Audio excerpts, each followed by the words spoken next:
Ok, donc il y a 4 grands points en fait, qui sont branchants, qui sont couverts par le CEO. En fait, c'est tout. Mais si on devait faire l'effort de les découper, en numéro 1, c'est la vision. C'est-à-dire que le job du CEO, alors on va l'appeler le leader, quoi, le job du leader, c'est lui qui emmène les gens. Donc c'est lui qui sait où on va, d'accord ? Même si c'est jamais fixé, d'accord ? Cette vision, elle peut évoluer dans le temps. C'est lui qui sait. Ça veut dire quoi ? Ça veut dire que finalement, à chaque fois qu'il y a une décision, c'est à lui que revient le mot final. D'accord ? Donc, je ne veux pas entendre dans ma boîte, on est tous potes, on se partage finalement les responsabilités, et puis, ouais, enfin, il y a un titre, quoi, CEO. Non. Il faut vraiment, et ça c'est hyper important, dès le départ, que vous fassiez le choix dans votre team, qui est-ce qui, finalement, à la fin de la journée, va avoir le fin mot de l'histoire ? Celui qui prend les décisions, celui qui tranche. Et finalement, le CEO, donc, si on le voit comme ça, comme celui qui tranche à la fin de la journée, c'est celui en qui on a confiance. C'est finalement celui qui a l'intuition, et c'est celui en qui on a envie de remettre les clés de cette prise de décision finale. Donc, c'est juste pour parenthèse digression, il y a 3 ans, quand j'ai rencontré Oussama, jamais de la vie je me serais dit si on monte une boîte ensemble, c'est moi qui serais CEO. Parce qu'il avait 1000 fois plus d'expérience que moi, parce qu'il avait été CEO avant, et que moi j'avais été employée dans une organisation à but non lucratif. D'accord ? Donc il n'y avait pas de logique, enfin selon moi. Et lui me dit non, allez, c'est évident, ce sera toi la CEO. Et vous allez comprendre en fait pourquoi, quand je vais essayer de vous décrypter qu'est-ce que c'est qu'un CEO, qu'en fait c'est le putain de sale boulot. Et qu'un CEO, il est responsable 24 heures sur 24, 7 jours sur 7, il ne respire plus. Et que, notamment à ce moment-là, il me dit, ce sera toi la CEO parce que c'est à toi que je remets les clés des décisions et j'ai confiance dans ta capacité à faire des choix. Et je sais que tu les feras toujours avec mesure, etc. Et moi, je ne veux surtout pas avoir de responsabilité. Voilà, la vision, finalement, le fin mot de l'histoire, quand on est celui qui tient les clés de la vision, c'est qu'on se tape la responsabilité. La responsabilité dans tous les sens. Donc, c'est celui qui prend les décisions à la fin de la journée, et c'est surtout celui qui fait. Attention, sortons tout de suite de la vision entre celui qui pense et celui qui fait. D'ailleurs, c'est une des principales raisons qui fait que les écoles de management ne forment pas du tout des entrepreneurs, ils forment des managers, des gens qui sont capables de gérer, des gens qui sont capables de structurer, des gens qui sont capables de faire perdurer et de faire grandir. Ça, à la limite, ces managers-là, ce serait le CEO phase 2. Je trouve ma tête, elle va sauter et puis il y aura quelqu'un après. Mais là, le CEO dont on parle, c'est le CEO phase 1. Entre 0 et 1, c'est pas du tout le manager, c'est pas du tout celui qui gère. C'est celui qui est dans l'action directement. Il a un peu un côté tête brûlée, ce CEO-là. La deuxième chose, donc vision. Votre responsabilité, elle est dans la vision, d'accord ? Savoir où on va et savoir l'exprimer, évidemment. Deuxièmement, elle est dans le produit, évidemment. C'est-à-dire qu'aucun fondateur de start-up ne peut déléguer le produit à qui que ce soit. Et encore moins le CEO. C'est-à-dire que le CEO, il connaît le produit, il l'a fait en fait. Les premières pages, voilà, les premières feuilles A4 de l'expérience utilisateur, il les a dessinées. Et c'est pas grave s'il ne sait pas être dessiné, on s'en fout. Mais il a fait l'effort d'être passé par là. Donc même s'il n'est pas designer, il le devient. Forcément. D'accord ? Et ça vient avec ce que j'appelle le care. Le care, en fait, ici, dans le numéro 2 product, ça veut dire être en permanence en échange avec les clients, les utilisateurs. Et c'est le CEO qui va aller rencontrer ses premiers utilisateurs, faire ses premiers tests, demander du feedback, et après, il en fait ce qu'il en fait. Mais en tout cas, il est dans cette altérité-là, forcément. Donc, il est dedans et il est dehors. Il est partout. Donc, ça, c'est hyper important que vous le faisiez dès les premiers jours, que vous ne le déléguiez pas. Et ça veut dire quoi, la conséquence directe? C'est que c'est un putain de travail. C'est-à-dire que on s'arrête jamais de travailler, surtout dans cette phase ingrate dans laquelle on est, là où on essaie de tout prouver, de voir s'il y a vraiment un marché et si notre solution elle répond à un problème qui compte. Et donc, ça n'existe pas, même, je veux dire, dans les 6 premiers mois, et même d'ailleurs toujours aujourd'hui, que je travaille moins que le moindre des membres de mon équipe. Je suis celle qui commence le plus tôt et qui sort le plus tard et qui travaille tout le temps, tous les week-ends. Et ça, c'est une règle. C'est pas l'image qu'on se fait du CEO. On se dit bon, lui, il est plutôt posé et puis il délègue. Non, pas du tout. En fait, celui qui travaille le plus. Et d'ailleurs, il montre l'exemple. Quand il peut pas demander aux autres de travailler plus si lui ne travaille pas autant, au moins. Voilà, donc produit. 3e grand chantier du CEO dans son taf, la communication. Donc c'est lui qui incarne. À chaque fois qu'il y a la moindre représentation extérieure, c'est lui. À chaque fois qu'il faut pitcher, c'est lui. Alors après, il y a des choses stratégiques. Moi, par exemple, je déteste tout ce qui est administratif. Je suis nulle. Je déteste tout ce qui est investissement, aller pitcher des investisseurs. Donc je viens qu'au dernier rendez-vous dans ces moments-là. On me déblaye le terrain, les meilleurs déblayent le terrain, et moi j'arrive parce que c'est important, parce que justement je représente et qu'il faut bien qu'on me voie. Mais sinon je suis pas là. Mais la communication, c'est-à-dire donner le ton et incarner, représenter, c'est votre job. D'accord ? Et ça, qu'est-ce que ça veut dire comme conséquence? Ça veut dire qu'il y a un systematic checking, c'est-à-dire que tout ce qui sort et tout ce qui part, n'importe quel email, n'importe quel mot dans votre landing page, n'importe quel détail sur un flyer, tout ça, si ça n'a pas s'il y a une connerie qui est faite, c'est de votre faute. C'est vous qui devez systématiquement tout checker. C'est votre responsabilité. Et enfin, 4e point, le management.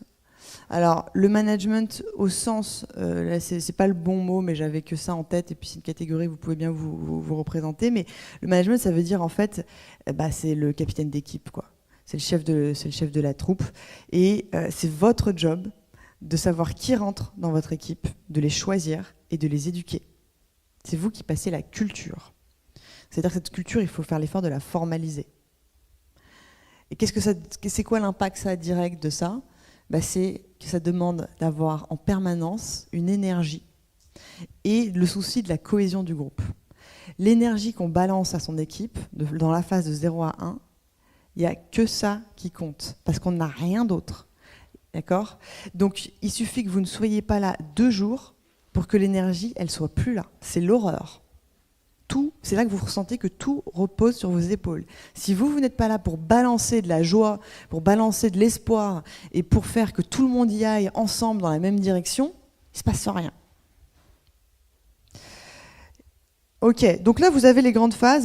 Donc ça, c'est toute votre responsabilité. Donc vision, produit, communication, management.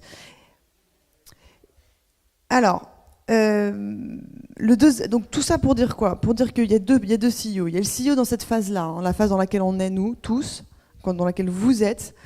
Et cette phase, elle sera principalement faite de 3 choses, de stress, de radicalité et énormément de kiff. D'accord ?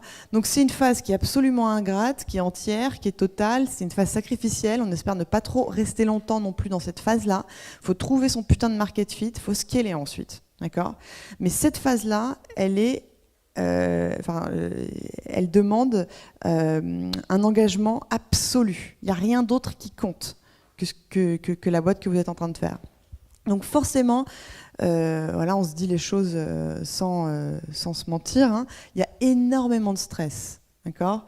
Donc après, on pourra en parler à la pause. Ça veut dire faites énormément de sport, faites-vous énormément de bien, mangez sainement, ne sortez pas le soir. Vos potes vont pas comprendre, mais vous ne serez plus là parce qu'il va falloir que vous soyez égoïste.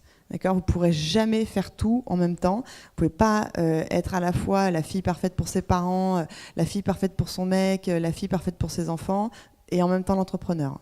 Genre juste, pendant cette phase-là, demandez aux gens autour de vous d'être tolérants. Ils ne vont pas comprendre, de toute façon, ils vont vous en vouloir. Il faut le savoir. Donc, c'est pas grave. Mais ça, c'est un stress. Hein. Et non seulement il y a ce stress-là de ne pas pouvoir être parfait par rapport aux gens qui attendraient à ce qu'on soit parfait, mais surtout, il y a le stress du fait qu'il n'y a aucun filet. C'est-à-dire qu'on avance dans le vide. On ne sait absolument pas si on va prouver quoi que ce soit. Donc, on est dans le noir. Donc, il faut aller chercher les ressources intérieures pour que ce stress-là, il ne soit pas, que ce soit pas un frein à tout ce que vous puissiez faire. Parce que savoir qu'on est bon, qu'on est compétent, dans un cadre donné, on oublie toujours le contexte. Moi, j'ai vu des gens absolument brillants qui travaillaient pour des startups, des employés de startups. Je les ai trouvés vraiment hallucinants. Et dès qu'ils ont monté leur boîte, c'est fini. C'est comme un ballon de baudruche qui se vide, parce qu'en fait, on oublie à quel point ce contexte et ce cadre comptent. Dès qu'on est sans filet, tout d'un coup, on n'est plus du tout dans les mêmes conditions. Et donc, est-ce qu'on est capable de réussir à remonter ce stress ? Alors, je vous dis pas ça pour vous foutre la pression, je vous dis juste ça pour que, justement, vous allumiez la lanterne à chaque fois que vous sentiez qu'il y a une montée en pression psychologique, que on la gère, c'est pas grave, on sait, on avance dans le ZEF, on sait pas où on va, on plaît pas à tous ses potes, on nous le reproche, tableau noir, c'est pas grave, c'est un temps limité. Radicalité, donc ça c'est aussi quelque chose qui est absolument pas naturel, je dirais, hein, mais de faire preuve de radicalité en permanence, et pendant cette période-là, il va falloir être extrémiste. Vous avez fait un choix, vous avez fait un choix. Même si vous faites le choix différent, le choix opposé le lendemain, je dis pas la radicalité, c'est tester quelque chose d'un bout à l'autre totalement. Ne pas faire de compromis pendant qu'on fait ce test-là. Regarder le résultat et prendre une décision. Mais la décision, elle est toujours droite ou gauche, noir ou blanc, go, no go. On ne fait pas de compromis. Tu ne fais pas un truc en B2C et en même temps en B2B. D'accord ? À moins que tu me dises, je me fais payer le développement de mon truc par un client et ça ne me déroute absolument pas de ma stratégie qui est de créer mon produit B2C. Il faut être super clair, en fait. Super clair même avec soi-même. Et enfin, c'est énormément de kiff. Quand je dis kiff ici, c'est qu'on peut se permettre, c'est vraiment une période extraordinaire, c'est qu'on peut se permettre des coups de folie. On peut se permettre pendant cette période des choses complètement ahurissantes. On n'a rien à perdre. Une fois que tu as quelque chose, une fois que tu as de l'argent qui rentre, une fois que tu as des employés, c'est fini. Tu peux plus être aussi libre. Et là, tu peux te permettre de faire des énormes coups de bluff, énormes coups de poker, c'est maintenant justement. Je dis pas qu'il faudra pas du tout en avoir après, mais tu n'auras pas la même liberté. Donc s'il y a un moment où il faut le faire, c'est là, il faut tout tenter. Ok, et puis ensuite, ça nous intéresse moins, mais juste pour le connaître, une fois qu'on a atteint le product market fit, les trois caractéristiques, je dirais, qu'il faut travailler en tant que CEO pour assumer son job, quoi. Stamina. Alors stamina, je connaissais même pas ce mot, hein, mais ça veut dire endurance. Stamina. Endurance. L'endurance, voilà, c'est le long run, quoi. En gros, c'est que là, on n'est plus dans du speed permanent linéaire. On est dans le permanent, mais au sens plus cool. C'est-à-dire qu'on est dans un effort constant. Voilà, on est dans un effort constant quand avant, je vous dis, on est dans des coups. On est dans des coups, et puis il y avait des moments, la première année avec The Family, où on n'avait rien à faire. Hein. On se regardait, on allait se boire des coups, on faisait la fête tout le temps, d'ailleurs, on ne la fait plus. Je veux dire, le nombre de fois où j'ai vu les startups démarrer, elles ont un pitch, elles ont une intuition, et puis elles bidouillent la R&D. Là, je vois Agricool, par exemple, ils ont été dans leur camion pendant 9 mois. bon, bah, il buvait des verres. Enfin, je veux dire, il n'y avait pas le même besoin de systématisme, puisqu'ils partaient de zéro, que tout était à faire et que personne ne les attendait. Donc il y avait une forme de liberté aussi. D'accord ? Ils étaient maîtres de leur propre rythme. Ici, c'est fini, on n'est plus maître de son rythme, on est tiré par l'attraction, justement, et donc on doit être dans un effort constant.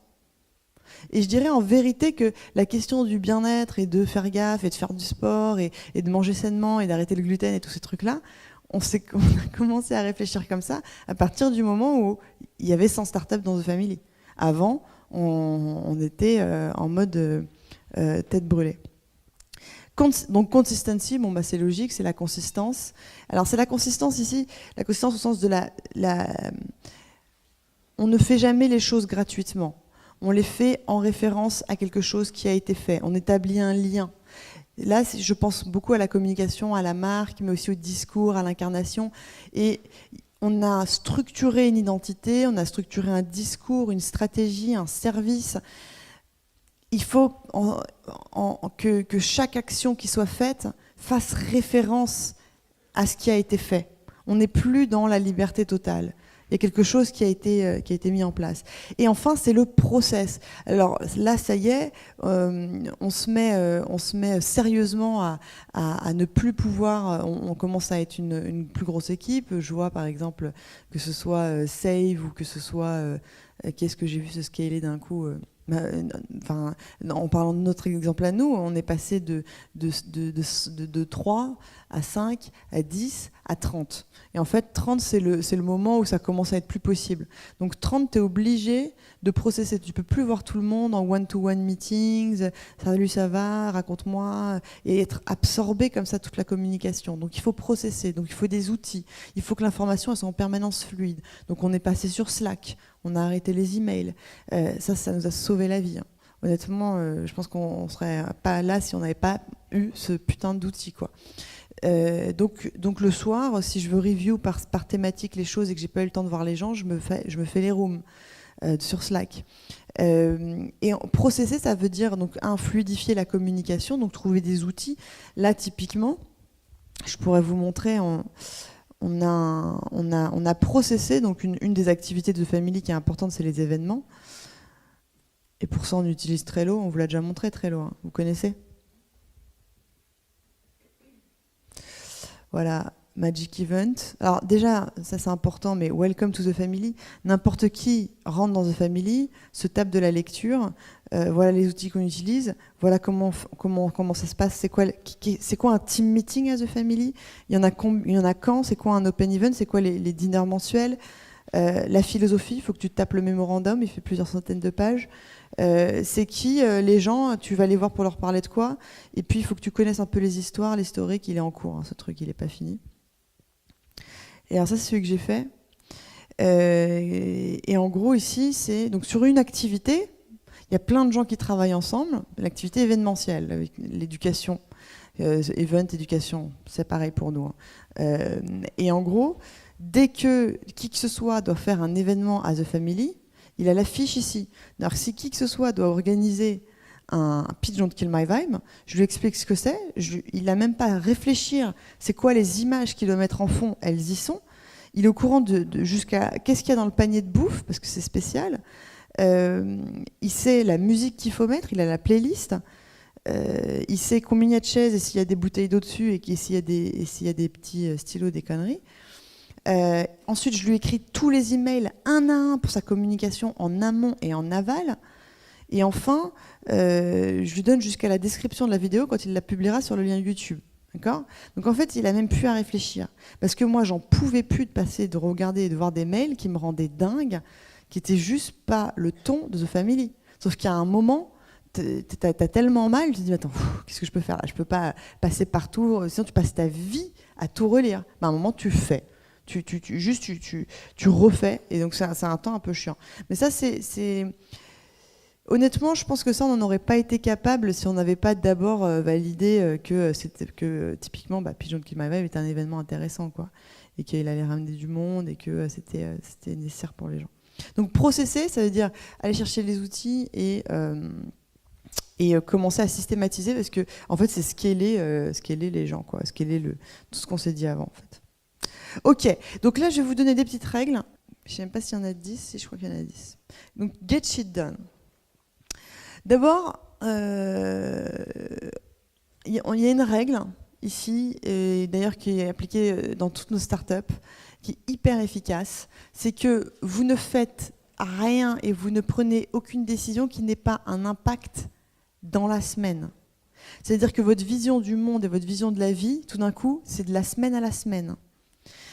Vous êtes capable de pouvoir tester une landing page en une semaine. Vous êtes capable de pouvoir voir si un segment client est le bon en une semaine. Vous allez convaincre un partenaire de faire le taf avec vous ou plus d'ailleurs en une semaine. C'est-à-dire que les objectifs sont à la semaine. Tout d'un coup, tu veux changer un design, c'est dans la semaine.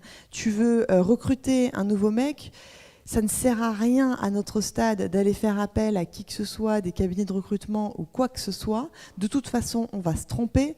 De toute façon, c'est impossible de tester les gens en amont. Donc, tu l'embauches et tu vois en une semaine s'il est bon. On est vraiment devenus des espèces de fous de ce framework-là. Rien, aucune décision qui n'ait pas un impact dans la semaine qui arrive, on la prend. Il faut que tout de suite, en fait, tu puisses voir si ce sur quoi tu vas te focaliser va pouvoir être fait en une semaine. Donc tes objectifs sont à la semaine. Cette semaine, qu'est-ce que je fais? Et ça, tu le vois avec tes associés. Et ensemble, vous êtes d'accord sur chacun fait quoi cette semaine. Deuxièmement, évidemment, tu es drivé par les metrics. C'est-à-dire que tu es capable de voir qualitativement et quantitativement si ce que tu as testé la semaine a du sens, a de l'impact et a un résultat concret. D'accord ? Donc tu trouves un moyen d'entrer quand tu te dis, bon, tu te dis pas, voilà ce qu'il faut que j'atteigne, c'est voilà ce que je vais checker. Et en fonction, je verrai. D'accord ? Moi, j'ai toujours voulu atteindre 1000 fois plus. Ben, j'aurais toujours été déçu.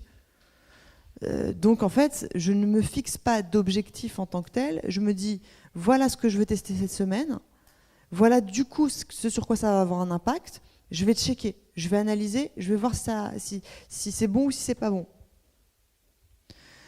Aucun putain de meeting. Alors ça, on oublie les réunions.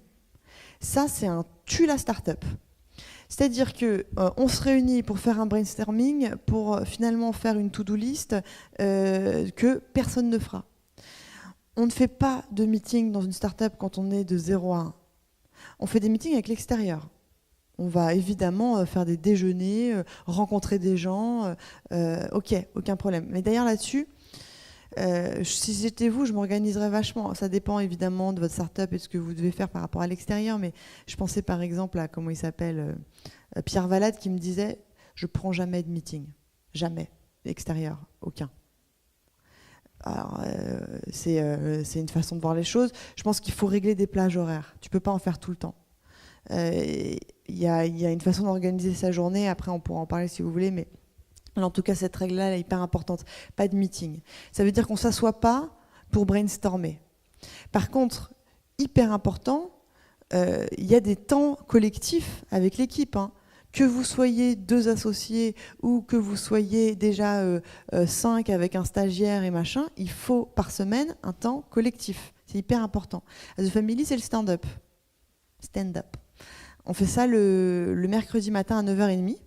C'est entre 20 minutes et une demi-heure. Les fondateurs, toute l'équipe qui est là, et on balance qu'est-ce qui a été fait la semaine dernière et qui était cool, qu'est-ce qui a été un fail, qu'est-ce qu'on en a retenu, qu'est-ce qu'on fait cette semaine, qu'est-ce qui va être cool, là où, attention, faut raise the awareness, faut faire attention à ça, ça va être énorme. Voilà. En fait, ça sert à quoi ? Parce que finalement, l'information, elle passe dans Slack, donc si tu veux être informé, tu lis le Slack et tu as l'info. Non, ça sert à passer l'énergie et à transmettre les grandes priorités. D'accord ? Donc ça, même à partir du premier stagiaire dans la boîte, c'est hyper important. Avant, vous êtes avec vos associés. De toute façon, je pars du principe que vous êtes tout le temps ensemble et qu'en fait, vous communiquez tout le temps ensemble. Donc, pas de meeting. Et donc, évidemment, s'il n'y a pas de meeting, il y a tout le reste, c'est-à-dire qu'il faut que vous viviez, il faut que vous aimiez vivre avec vos associés. s'il n'y a pas de plaisir à aller le samedi soir sortir avec votre associé ou à déjeuner un dimanche midi ou à faire autre chose en dehors du cadre de la start-up, quoi, c'est que c'est peut-être pas le bon associé. En fait, c'est un bon test, ça, de voir si c'est du plaisir ou pas d'aller faire autre chose avec vos associés. Moi concrètement, je veux dire, d'ailleurs c'est pas que mes associés, je pars en vacances avec les gens qui travaillent à The Family. Hein. C'est devenu mes potes. Mais voilà, donc alors, pourquoi ça en fait? Pourquoi? Parce qu'en fait, ça délie les langues. Et en fait, il y a plein de petites choses dont on ne sait même pas qu'elles sont importantes, mais on les lâche comme ça, et dans la tête de l'autre, ça va percuter, et ça va faire son chemin. Et en fait, si, c'était important. Et fluidifier la communication, ça passe par prendre du plaisir à faire des petits moments où on n'est pas là pour faire un meeting, parler des grandes priorités et se raconter le sens de la start-up. C'est juste, on est ensemble et on se parle d'un tas de trucs, des questions qu'on se pose, qui mélangent vie perso, stratégie. Et en fait, de là vont émerger des envies communes. Et en fait, s'il n'y a pas cette espèce d'alchimie qui se passe avec vos associés, ça va être dur qu'il y ait de la magie aussi qui se passe finalement dans votre boîte. Alors partagez, parlez et faites la fête. Alors, ça on le dit jamais assez. On l'écrit sur les murs. Partying is a serious matter. Savoir faire la fête, c'est quelque chose de très sérieux en fait. C'est un rituel, la fête. C'est un moment de catharsis, c'est un moment où les gens montrent un autre visage, où on n'est pas là pour parler boulot, on est juste là pour danser ou manger ou profiter de choses basiques. Et faire la fête avec les gens, ça permet de créer encore plus de liens et de rendre encore plus facile la communication ensuite. Alors, donc ça c'est une règle hyper importante. Ne donnez jamais quoi que ce soit à faire à qui que ce soit si vous-même vous ne l'avez pas déjà fait. D'accord ? En tant que CEO, c'est la règle d'or. Parce que ça, c'est la base du scale en fait. N'attendez jamais de qui que ce soit qu'il arrive, et même si c'est une tâche que vous estimez être simple, si vous ne l'avez jamais faite, vous ne la faites pas faire. Voilà, donc il faut que vous ayez systématiquement tout fait. Pourquoi ? Parce qu'il y a une façon de faire qui sera la vôtre, et c'est justement parce que c'est vous, parce que vous êtes CEO, qu'on veut cette façon-là de faire, et pas n'importe laquelle. Le principe, en fait, c'est comme dans l'éducation, c'est-à-dire que là, je ne parle pas par rapport aux associés, mais par rapport à votre job, que ce soit vis-à-vis des prestataires, que ce soit vis-à-vis des employés. Vous exigez un certain niveau. Et en fait, ce niveau, personne n'est dans votre tête. Même si vous avez fait un Trello, même si vous avez fait une charte, même si vous avez écrit votre culture sur un manifeste, etc., en fait, l'éducation, donc c'est-à-dire s'adapter à vos standards, c'est un travail de long terme et ça ne vient que dans la répétition. C'est comme avec les enfants, il faut leur dire plusieurs fois les choses et en fait, il ne faut jamais s'en lasser. Il faut aimer répéter les choses. Donc, il faut tourner les choses. C'est pour ça qu'on s'amuse à parler de dark matter, de care, tous ces concepts, parce que finalement, on crée quelque chose d'amusant autour de choses qui sont en fait nos standards, pour que les gens se les approprient. Et donc on les répète et on les répète et on les répète. Et quand le niveau il n'est pas là auprès d'un prestataire, il faut pareil prendre le temps de lui expliquer ce que vous voulez exactement et répéter et remettre par email. J'ai toujours s'assurer qu'il a bien tout compris. Être plus que jusqu'au boutiste, pas jusqu'au boutiste le mot, mais super précis en fait dans toutes vos demandes. C'est de la précision, c'est du détail et c'est de la répétition. Donc aimer et ne pas se dire mais j'en ai marre de répéter toujours les mêmes choses. Non, c'est pas grave, c'est comme ça en fait. C'est la base, c'est votre job de répéter toujours les mêmes choses en fait, jusqu'à ce que les autres les répètent pour vous. Et là, il n'y a rien de plus magique. Hein. Quand vous voyez les autres commencer à dire non, mais ça c'est pas care ça. Moi j'adore. Ça c'est quelque chose qui me fait jubiler. Et ben ça passe que parce que vous êtes passé par la répétition. Règle numéro 7. Partez du principe que tout le monde est meilleur que vous. Alors vraiment, ça c'est une règle hyper importante. C'est un peu une espèce de prédisposition psychologique nécessaire au CEO. Ça ne veut pas dire qu'on est nul. Hein. C'est une nuance. Hein. Penser que les autres sont meilleurs, c'est toujours voir dans une réaction ou dans un feedback, pourquoi pas potentiellement quelque chose à prendre. C'est toujours bon d'avoir un élément d'information, après on le recontextualise, on se dit est-ce que je prends, est-ce que je prends pas, mais au moins on écoute, on est alerte. Ils ont des informations que nous on n'a pas, donc autant les avoir. Deuxièmement, c'est que quand on n'embauche jamais des gens qui font moins bien les choses que nous on fait bien. Alors, tout le monde vous dit ouais, only recruit A player, vous le savez. Ouais, non mais en vrai, qu'est-ce que ça veut dire? C'est-à-dire que quand vous vous posez à une table d'entretien et que vous rencontrez quelqu'un, en face de vous, il y a quelqu'un qui doit être 1000 fois meilleur que vous sur le sujet. Et ça veut dire quoi en vrai? Franchement, entre nous. C'est que dans cette phase dégueulasse là, de 0 à 1, quand on est en train de monter sa boîte, qu'on n'a rien prouvé, que personne ne nous croit, que on galère, que son environnement et sa famille trouvent qu'on n'est pas au niveau, présent, etc. Ça veut dire quoi? Ça veut dire qu'il y a quelqu'un en face de vous qui est meilleur que vous, alors que vous êtes au plus bas. Acceptez que la remise en question permanente de putain, je suis pas au niveau là. Parce que ça va être la phrase qui va être là en permanence dans votre tête tant que vous n'aurez pas trouvé votre putain de product market fit. Tant que vous n'aurez pas trouvé votre product market fit, vous serez pour vous, dans votre tête, hein, je ne suis pas en train de vous dire que c'est bien, c'est naturel. Vous vous sentirez comme une merde. Et pourtant, malgré ça, il va falloir être capable d'aller chercher des gens qui vous font, parce que quelqu'un qui est exceptionnel, parce que vous devez vous entourer que de gens exceptionnels, par effet de miroir, quand vous vous sentez mal, ça vous fait d'autant plus ressentir que vous êtes une merde. Ça veut dire quoi? Ça veut dire qu'il y a une relation à l'ego. À chaque fois que ça fait mal, c'est que ça fait mal à un endroit intéressant, c'est cet endroit de l'ego. Le CEO, s'il y a un truc qu'il faut qu'il taffe, c'est cet endroit de l'ego. On ne doit jamais mal prendre les choses, on ne doit jamais se prendre, comment dire, au sérieux, ouais. Disons que à chaque fois que ça pince ici, c'est que vous êtes en train de progresser en fait, parce que une fois que vous aurez passé cette étape-là, qui est quand même une étape qui est longue, je pense qu'on la passe jamais vraiment, mais il y a cette première phase où c'est tellement dur parce que c'est le désert aride autour et qu'on ne se sent pas au niveau, forcément. Parce que la barre, elle est haute, parce que vous avez de l'ambition et parce que vous voulez tout de suite trouver les choses. Et donc, vous allez vous sentir amoindri. Et néanmoins, malgré tout, il faut ravaler sa fierté, fermer sa gueule, se dire « Ok, j'ai mal, mais c'est pas le bon endroit où ça a mal, donc j'avance. Et ouais, je prends les meilleurs, je m'en fous. Si je me sens, moi, humilié par effet de miroir. » Je parle surtout aussi aux meufs, là. Parce qu'en fait, ça, c'est un truc très meuf. Parce que moi, personnellement, si vous saviez le nombre de gens qui sont venus voir Oussama et qui lui ont dit « Mais t'es ouf ou quoi? Pourquoi c'est Alice la CEO? T'es un grand malade. Mais attends, c'est qui cette meuf? Elle sort d'où? Elle a rien fait. Elle est capable de rien. C'est une chienne de garde. » Ouais. Bref. Et ça, tout ça, je le savais, moi. Ça se sent. Et même, il n'a pas besoin de me le dire. Je le vois dans le regard des gens. Et surtout dans ce monde-là. Donc voilà, il faut aller au-delà de cette espèce de regard systématique, parce que vous êtes toujours en demande.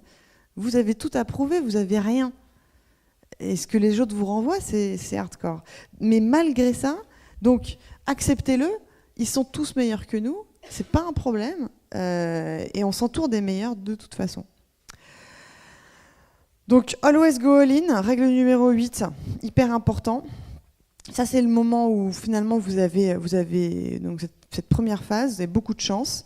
Vous pouvez faire du bluff permanent, vous pouvez faire des coups de poker et vous devez en faire en fait. On n'avait absolument pas l'argent pour prendre un lieu qui coûte 400 000 balles par an. Non, vraiment pas. On avait 0 bilan, rien du tout. On n'a rien falsifié, on a juste misé notre mère, quoi. Enfin, on est arrivé et on s'est donné au propriétaire, on lui a expliqué le bijou qu'on allait faire de cet endroit, on l'a pas lâché. Voilà, on y va toujours all-in. Et en plus, on était fous parce qu'on savait même pas si on allait pouvoir le payer au final, ce truc-là. Et si ça allait pas nous foutre dans la merde. Et c'est pareil pour toutes les boîtes qu'on voit. À chaque fois, ils y vont all-in. Quand Agricole, il me dit, mais Alice, putain, j'ai 3 fraises qui poussent là. Il y a toutes les télés qui viennent venir faire des dégustations. Je dis, on s'en fout. Tu vas dans le meilleur épicier, tu prends des fraises incroyables et tu fais croire qu'elles sortent de chez toi. Qu'est-ce qu'on s'en fout? Au final, tu vas les faire, les fraises, et elles seront délicieuses. Donc, pourquoi tu te poses ce genre de problème? Tu joues la carte à fond, tout le temps. Et enfin, la règle numéro 9. Don't let shit happen. Alors, ça, c'est un truc, encore une fois, donc pourquoi, quand tu es CEO, cette phase, elle est hyper fatigante, parce que tu dois être au four et au moulin, mais aussi en même temps, tu dois être en permanence en connexion avec ce qui peut potentiellement se passer. Avec les merdes qui commencent à arriver, tu les sens venir. Que ce soit dans ton équipe, où il y a des gens qui s'autocensurent, où tu sens qu'il y a une gêne, tu sens qu'il y en a un, il est en charge d'un truc, mais j'ai pas le temps là, je sais qu'il est en galère avec son projet, mais moi il faut que j'avance, ouais. Dès que tu sens qu'il y a un blocage, où que ce soit, c'est ton job de le débloquer en fait. Ne jamais laisser traîner un truc où tu sens que ça va pas le faire. Et tout de suite rentrer dans l'art du problème. Tout de suite débugger le problème. Parce que sinon c'est un truc que tu traînes et qui va finir par exploser. Typiquement entre fondateurs. Ça c'est la base. C'est dès que tu sens qu'en fait on n'est peut-être pas sur les mêmes longueurs d'onde, qu'en fait tu communiques tout de suite. Bon, écoute, ça le fait pas, je le sens pas. Qu'est-ce qu'il y a? Tout de suite. Mais quitte à être parano, c'est pas un problème en fait. Vaut mieux être parano à ce moment-là. Il n'y a pas de vérité. Vous n'obtiendrez pas une réponse absolue en parlant des choses, en disant est-ce que tu es dedans, est-ce que tu n'es pas dedans. Mais vous poserez les choses et vous obligerez l'autre à se poser la question et vous allez enlever un certain nombre de risques. Sinon, c'est sûr, vous allez vous prendre dans la gueule. Et à ce stade-là, en fait, il faut évidemment faire des expériences, apprendre et faire plein de merde. Vous allez en faire 1000, mais il y en a que vous avez senti venir. Et celles-là, franchement, vous n'avez pas le droit de les laisser passer, en fait. Il y en a qu'on se prend parce qu'on n'a absolument rien vu. Et il y en a qu'on sent. Il y a un petit truc qui s'allume. Si vous faites taire cette voix-là, c'est votre responsabilité, vous avez tort. Donc, vous êtes en mode parano. Vous entendez des choses, vous voyez qu'il y a un signal qui peut être envoyé qui n'est pas bon, vous y allez, vous checkez. Et en plus, ce qui est vachement bien, c'est que ça envoie un bon signal de faire ça. Ça montre aussi que vous êtes alerte, que vous n'êtes pas ce CEO, comme il y en a plein, enfermé, qui fait son truc, qui est autiste, qui n'est pas sympa avec les gens, parce que ça se sait, surtout dans une start-up. Hein. Si vous saviez, la réputation d'une boîte, elle se joue à ce genre de petits détails, à comment est-ce que le CEO se comporte par rapport aux gens. Et ça donne envie ou pas d'aller rejoindre la boîte. Le mec qui est autiste, qui calcule rien et qui laisse faire parce qu'il est focus sur sa techno, personne n'a envie d'y aller, n'a aucun intérêt. Et enfin, use your gut feeling. Donc ça, c'est quelque chose que en tout cas moi, j'ai jamais autant ressenti à quel point je devais faire appel à cette intuition. C'est-à-dire que on sent les gens, notamment surtout en fait avec les alliances, les partenariats, les gens à recruter, la façon de parler, le ton, etc. Dans cette première phase, vous n'avez pas forcément encore une idée claire de votre culture, de comment vous êtes, comment vous vous incarnez, etc. Mais vous avez déjà une intuition de ce qu'il faut et de ce qu'il ne faut pas, surtout de ce qu'il ne faut pas d'ailleurs. Et ça, il faut absolument l'écouter, il faut absolument la développer et il faut essayer de la verbaliser en fait, cette intuition. L'échange humain, parce que votre temps il va être fait, ça dépend des boîtes, mais je dirais vraiment à 50-50, c'est-à-dire que c'est 50% sur ton produit, 50% sur de l'échange en fait, avec des gens avec qui tu interagis. Même limite, je dirais 30% sur ton produit et 70% sur de l'échange. Et en fait, il y a un moment où ça devient une espèce de gymnastique, de sport, et vous commencez à beaucoup plus facilement capter avec qui vous voulez travailler, avec qui vous ne voulez pas travailler, sur qui vous avez un bon feeling, avec qui il faut foncer tout de suite et avec qui au contraire il faut tout de suite cutter. Et ça, il faut le développer parce que ça vous permet de perdre beaucoup moins de temps. Ok, donc c'est tout pour moi.